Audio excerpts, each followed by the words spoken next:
on DeFi. Like, what were your expectations going into 2023, and where do we stand right now?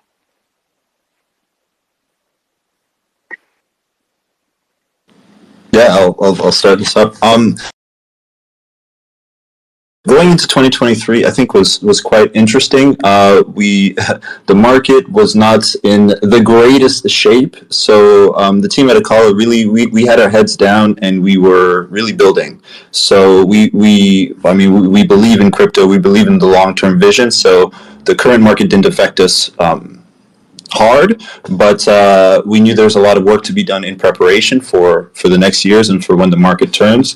So as far as DeFi goes, we were just really ironing out our product, our LSTs, our platform, and kind of improving user experience, building partnerships with other protocols so that we can integrate with them and see how we can collaborate. So as a recap, we've built a lot of new partnerships. We've talked with a lot of different projects, even some outside of the crypto space, financial institutions that are interested in getting some crypto exposure so that we can build those relationships and then expose them to some DeFi and the innovation behind crypto. So our 2023 year was a lot of hard work, kind of quiet work, and building partnerships and relationships. And I think 2024 is when we get to announce and make all these things come to a reality. When you say announce, I'm hoping there's going to be some alpha at the end here, right? Everybody loves a little bit of alpha. I'll see what I can leak. Just a tiny bit. Okay. I'll see what I can leak. Good to know. So I need to get back to my team to see what can I announce today. No, as actually Therese mentioned, you have to consider that coming from the 2022, which was like a pretty weird year with the like security issues, that the breach that, for example, a lot of protocols in the ecosystem suffered, big crashes of Luna, of FTX. I mean, it was pretty hard to recover from that. It was very, very challenging actually to also focus on the crypto, like blockchain adoption coming from this deep bear market. But it was pretty amazing to me that starting from the second half of the year, so starting from June, July, there was like a new kind of growth in crypto interest. Like a lot of people started to jump on it again, like trying to learn more about it. And on our end, like as a liquid staking protocol, after the Shapella upgrade, there was this huge spark of interest into liquid staking, what it does, what are the advantages. So we saw like an incredible second part of the year. The third and the fourth quarter were great, and we can actually can't wait to see what's coming next, because it seems that now the market has I've seen a sort of a turn. So it is interesting. Like, it is a very dynamic ecosystem environment. A lot of projects, a lot of professionals are working on it. So I mean, crypto is not that at all, as many said in the past. Yeah, for sure. And then we have one more speaker that's joined us. Welcome, Lucy, to the stage. Lucy's from Arc. So why don't you give us a quick introduction for yourself, and then we can take that first question directly into there. Thank you so much. You can remember me just as Arc. Yes, because we have a technical issue related to this Arc digital official account right now.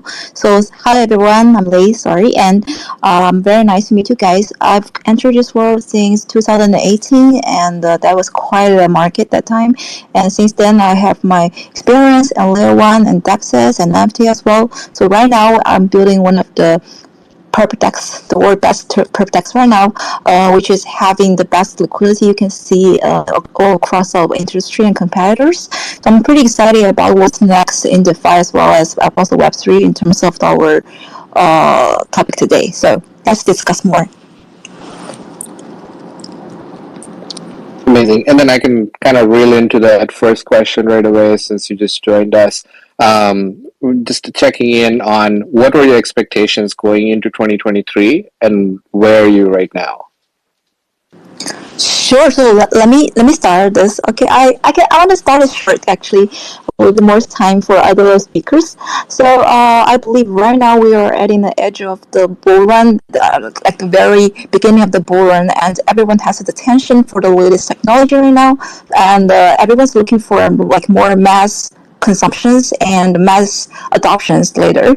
And in 2023, we have seen some different, very different like sectors in Web3, including an encryption, including DeepIn, and also some of them in AI adoptions. So it's quite interesting that blockchain has helped so many different like sectors right now.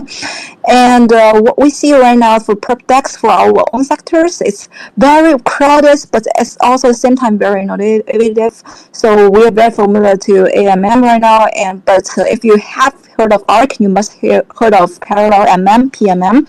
So there's innovation here and there, and it is very interesting seeing that everyone's building upon the shoulder of giants. And in 2024, I actually see like two more trends. One is the more we have going to have more democratic network we have never seen before. So to speak, right now we have been occupied by so many like Web2 giants, and many things are not so democratic as we see before. Even there's like Web2 also have validators, and right now Web3 is building like the same thing but in a very different way. So right now what we see in 2024 is more people coming in, and because of the quantity of population, I believe it's going to be more democratic, and that's one of the chief goals we are having now, not just computation power, but also capital, and that there's going to be like a reallocation of everything. And the next trend, the final trend I'm going to talk about is I believe that Perpdex is going to be one of them. So Perpdex, what ARC is building is not so different as other competitors, but we still have our edge right now. And if everything goes like how to say, like everything goes like I say like UX-less, and everything goes like intuitively in Perpdex, especially for the on-chain one, it will have more users to come in, and we are building such a product right now. Yeah. Okay, great. I do want to talk about trends a little bit more, but we have our last speaker, D.Fi, join in. So why don't you unmute your mic and introduce yourselves? Hey guys, sorry for running a little bit late there. I apologize, but yeah, thank you for having us. My name is Sonali. I work as the head of DeFi ecosystems, so ecosystems for DeFi. I manage a lot of our blockchain and protocol integrations and partnerships. It's awesome. And just a brief introduction on like a little bit of who we are. So for anyone who's not familiar with DeFi, so DeFi, you know, we used to sort of describe ourselves as like the ultimate portfolio managing dashboard, because, you know, we just we help people manage so many just important things when it comes to, you know, interacting with DeFi. But we've really evolved because now we've grown into so much more. So now, I mean, in terms of DeFi, we are the ultimate, I would say, SocialFi and antivirus dashboard. And so what that encompasses is we help you track a lot of your crypto and DeFi positions, from staking, liquidity pools, NFTs, etc. We support a number of different chains, including non-EVM ones, of course, and 8 central exchanges. Security, we help you understand and be able to track and identify what is safe and what is not to alert you, so you can protect yourself, revoke from certain positions, etc. And also now, we're really creating an amazing social fi atmosphere where users can build their own communities, gain followers, earn rewards and incredible milestone badges as they sort of like for interacting and being the degen that they are, but really get rewarded for these steps. So it's kind of like almost like a learn and earn as well, which is why I love sort of spaces like this, which is to help people learn more about what we're all doing.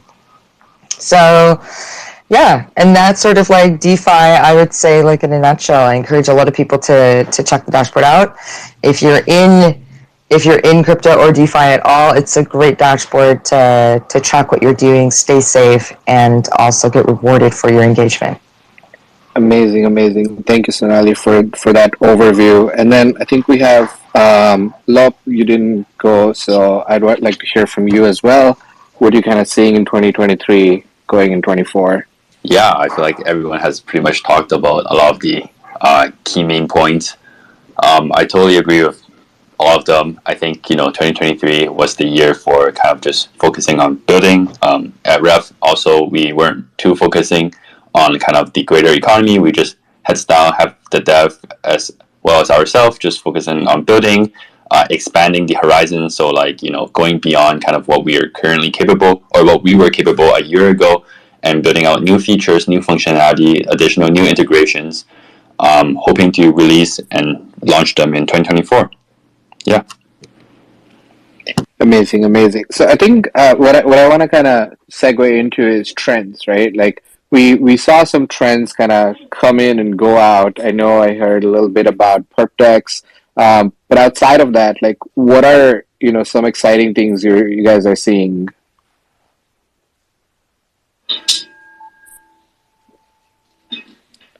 I think I'll pass it over to Bifrost to start with. Of course, sure.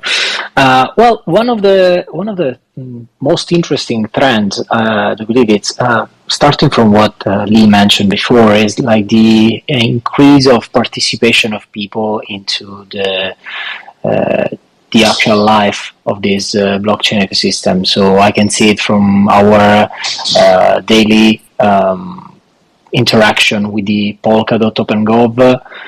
We have seen over the last month an incredible growth of users who are actually interacting with proposal. They are more active. So I do believe that together with the increase of capital and in the ecosystem, there will be also like an increase of people who are keen to participate into the discussion. They are going to, make proposal, react to proposal, having this, their say on what's going on without just waiting passively to protocols and project to propose their own stuff. And this is actually amazing. It's a very sustainable and interesting way of seeing the growth over the next few years. And I do believe that looking at what we are working on right now, the interoperability of DeFi projects can be really something that can increase the user adoption, the mainstream adoption, I would call it, because the fact that you can avoid in the future what is called fragmentation of liquidity or user experience through different chain. So for example, right now, if I'm on Ethereum, it's kind of a nightmare to move my asset around into Polkadot, the other way around, if I want to join Cosmos or Near, other protocols. So I do believe that I know for a fact that there are projects that are focusing on interoperability. Bifrost itself, it's focusing a lot on what we call a sort of omni-chain vision, where you can basically use standardized asset to go over other chain and expand your DeFi interoperability.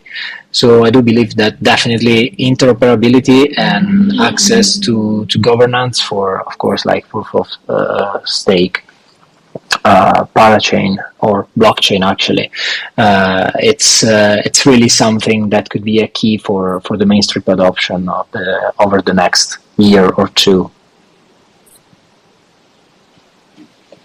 Travis, I'd like to hear from you, like kind of on that note as well, right? Like, are you seeing more use across different chains, or are you seeing one chain that's, kind of really taking it home? That's an interesting question, and I mean I've had experience and when worked in different chains, so I've really been seeing how things shift. I think there's definitely moments. Chains have their moments. Like sometimes it's Solana going on fire, sometimes it's Polygon, Arbitrum, Avalanche with the kind of gaming narrative has kind of taken off. So I think a lot of chains have their moments, but there's still a lot of activity going between them. But like what was said, I think there is a shift in focus on interoperability, so that things aren't so siloed. And I think even at Akala, we realized that even liquidity is pretty siloed, and if we can find a way to connect it together, we can be able to do more things and create more products. And if I can add to the trends question, I think another trend that we should be looking almost forward to or seeing how it happens for the upcoming year has to do with regulation and compliance. And I think that's when institutions and enterprises start getting interested in crypto once they know that there's some level of compliance and regulation in place. And I think that this next year is going to be what kind of sets off a lot of things. And there's already some interesting projects working on preparing DeFi for enterprises like Alluvial, the Liquid Collective.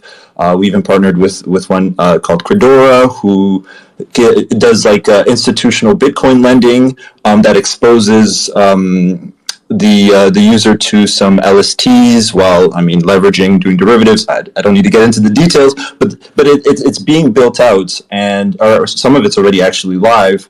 So I think that's going to be a pretty interesting trend coming up, and something that I think I'll leave to Sonali, because she did mention the SocialFi. I think that's a big trend.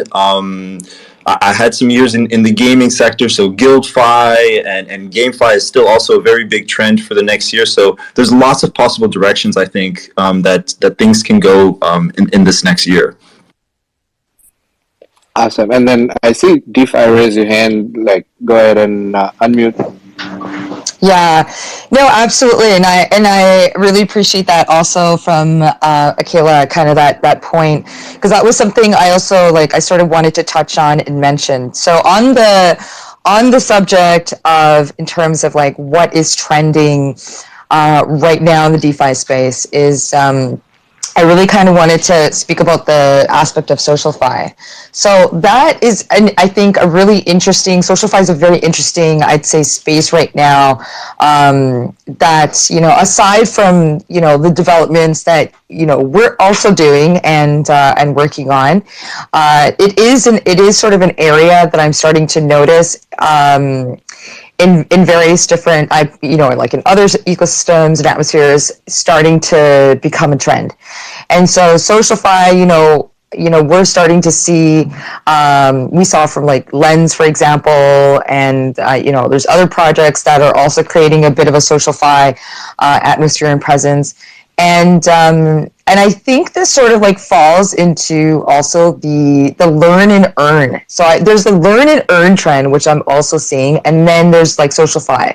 And I feel like they both sort of, they fit very well together, because a lot of it is about creating a space and creating an atmosphere that sort of essentially rewards users for their participation in DeFi, for their participation in various different sort of activities and interactions, and through this experience, they get to learn about various different protocols. They get to learn about the different DeFi opportunities that are out there, and then they also get rewarded. They get rewarded for their engagement and their interactions, in this space. And so And so in terms of what DeFi and what we are working on and creating, so DeFi right now is now creating, I'd say, a pretty meaningful SocialFi footprint, at the moment. So, we have part of the SocialFi that we're working on is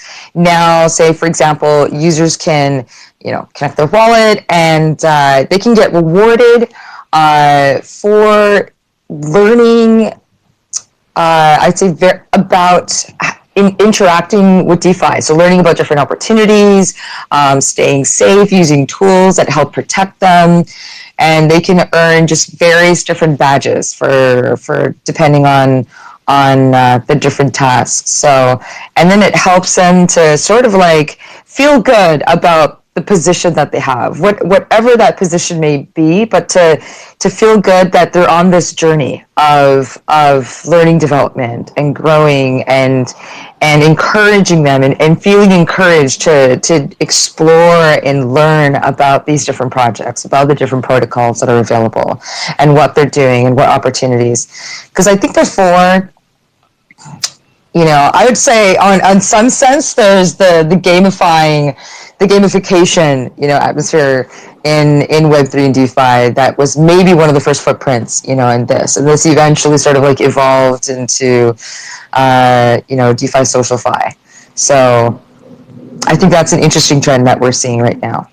Yeah, I like it. I've been paying attention to SocialFi as well, and it's kind of gone through different stages, so it's interesting to see where it's going to go next year. I do want to kind of ask, like, from my point of view, a trend that, like, I'm seeing, and I wonder what's you guys' opinion on it. How are you thinking inscriptions will play a role in DeFi?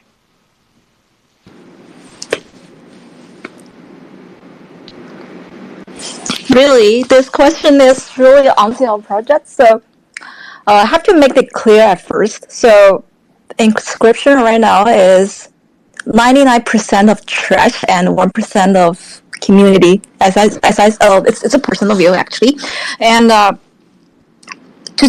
because it is very obvious that inscriptions has been so early right now, doesn't really mean it is making no sense because it's so young, but it's because the way we have accumulated capital and raised fund has been through like ICOs and IDOs for so many years, and the process is going like this for ICO, so it's going to be like initial capitals raised, and then we add liquidity rates, and that goes to a liquidity pool, and everyone can buy and sell in it. But sometimes when the liquidity pool is drained, we just have nothing left, right? But inscription giving people like illusion that it will never go in zero.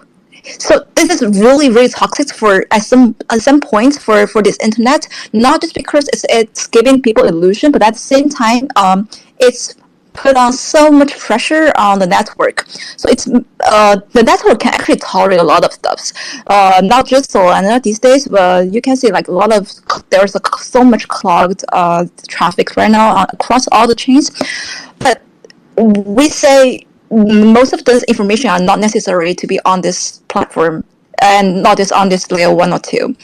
And it is making a lot of authentic people unhappy about it, which I can totally understand. I'm one of the people who have inscribed already at in the first week, so actually capital gain from them because of this innovation, and it's fully circulated because for like 21 million, right? After we made this fortune, we actually have this reflection. It is always worth it because especially when inscription started. At first, it started at BTC network, right? So Bitcoin network necessarily, if we want to put on some DeFi Lego on it, it becomes much more harder than we had ever expected.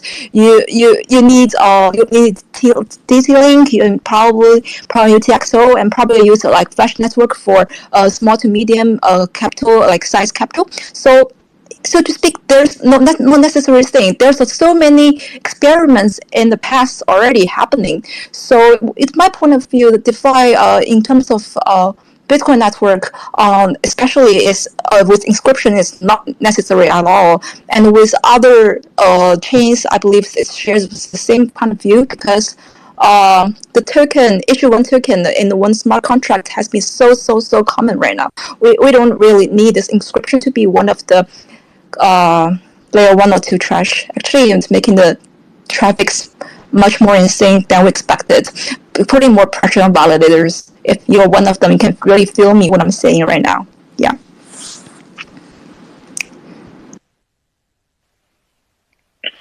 That's yeah. I mean, there's of course different opinions with inscriptions, right? Only time will tell, kind of how in which direction it goes and what kind of innovations we'll see on it. So I think with that, like I kind of want to thank all the speakers for joining and start wrapping it up. If you haven't already, follow all our amazing speakers, OKX Web3, and Ventures as well. In addition to that. And then I kind of want to wrap it up with going into 2024. Like, if you had to use one word to describe what's going to happen with the DeFi ecosystem, what would that one word be? Growth.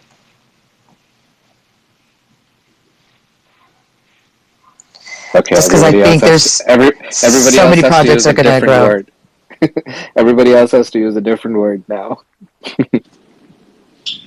I could go with it's a bit redundant, maybe, but I could go with interoperability, because as also Travis mentioned before, I think this is like one of the shift into the paradigm of Web3 DeFi in general. The fact that before there was like this, like there is this specific network that is trending, then we just switch to another network that is trending for a complete another reason. I do believe that going into this 2024, the collaboration between blockchains, between networks, it's one of the best way to grow, just to replicate what Anselin just mentioned, and also the fact that it gives us access to users to endless possibilities. Because of course, like if you think about it, the creation, like the deployment of, for example, trustless bridges can increase the liquidity, the capital, the trust when you operate cross-chain, and I do believe that this is really something that is gonna attract some interest next year, on top of everything else that has been said today. Even inscription is. There are like different opinion. I agree with what Lee just mentioned, that some of these use cases are on point, some other are just let's say reviewable. But as every kind of brand new like feature, technology, call it as you like, I do believe that there are also some sort of like utility in it. It just need to be discovered and deployed. So yeah, I would go for interoperability. Yeah, for me it will be it's kind of along the line of interoperability. I was thinking about like liquidity essentially. So once I think a lot of this year, a lot of people have been building, focusing on building either chains, omni chains, or infrastructure sequencer validators, and so on. I think now it's 2024 is the time to leverage these infrastructure, build additional applications, as well as inject or work cross-chain liquidity together as a whole. I'm gonna go pretty far left field with my word. I'm gonna go with light bulb, which is like way out there. But let me explain. I think there's going to be a lot of like light bulb moments. In the sense of, I think when I was mentioning like compliance and regulatory, so people will see that, hey, crypto is legit, because I think there's still a lot of people that are doubting, and understandably so, because our UI UX is still kind of rough, and there's still some janky things and some hoops you have to jump through. But I think this year, with a lot more projects focusing on user experience, a lot more projects almost getting personal to the user, along with regulation coming in, I think it's the light bulb's finally going to blink of like, hey, this is a working system. This is something I can get involved with. This is something I can understand as far as like knowledge, which there's a lot of knowledge platforms are coming up. So my word is light bulb. If I could do 2 words, I'll say light bulb moment for 2024. I think it'll be for a lot of people. We'll keep it at 1 light bulb, and then our last speaker. What's your thought, Lucy? Yeah, I'll totally share the same point of view right now. So there's gonna be some kind of Lego happening. So there's a piece of Lego that's coming from compliance, piece of Lego from like regulatory, piece of from the community, and I think more like naturally it becomes more and more like idealistic because the people left here are actually idealist since they joined, right? So I believe there's probably some hurdles from the piece of Lego from compliance and regulatory, but the legitimacy will not be changed for forever for those kind of idealists like us. Yeah. Amazing. I do want to appreciate all our guests in attendance and their super valuable insights. I also want to appreciate every single person listening here because, it's Friday morning right before the holidays. So thank you for taking the time. I hope you learned something and you're excited kind of going into 2024. Join us on our next spaces. Thank you so much.